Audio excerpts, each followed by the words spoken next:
প্রথম ফার্স্ট যাকে আমরা সাহিত্যের স্রষ্টা বলে থাকি, সেই শেক্সপিয়ারের সেই থিয়েটারের হলটিতে আমরা ঢুকেছি। ওনাদের সৌজন্যে আমরা এখানে আসার সৌভাগ্য হয়েছে। এখানে সচরাচর ঢুকতে দেওয়া হয় না, তো আমরা সামনে যাব থিয়েটার হল থেকে।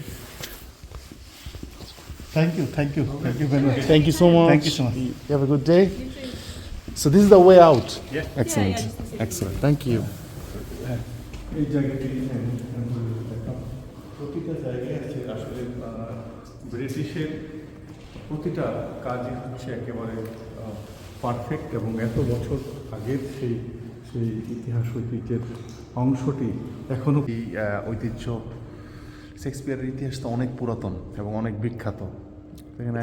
ইংলিশ কবিদের এবং সাহিত্যিকদের মোস্ট অফ দেম, এবং সবচেয়ে শীর্ষে যার নাম আসে তিনি কিন্তু শেক্সপিয়ার। সেই ওই চিন্তা করলে আসলে খুবই ভালো লাগতেছে, এবং থিয়েটারটা দেখলাম নিজে থেকে এসে, এবং যিনি আমাদের ঘুরিয়ে দেখালেন উনি নিজেও শেক্সপিয়ারের এই নাটকে সে কাজ করে। থিয়েটারের হ্যামলক একটা অনেক বিখ্যাত নাটকের একটা পার্ট হিসেবে সে মেজর রোল করে।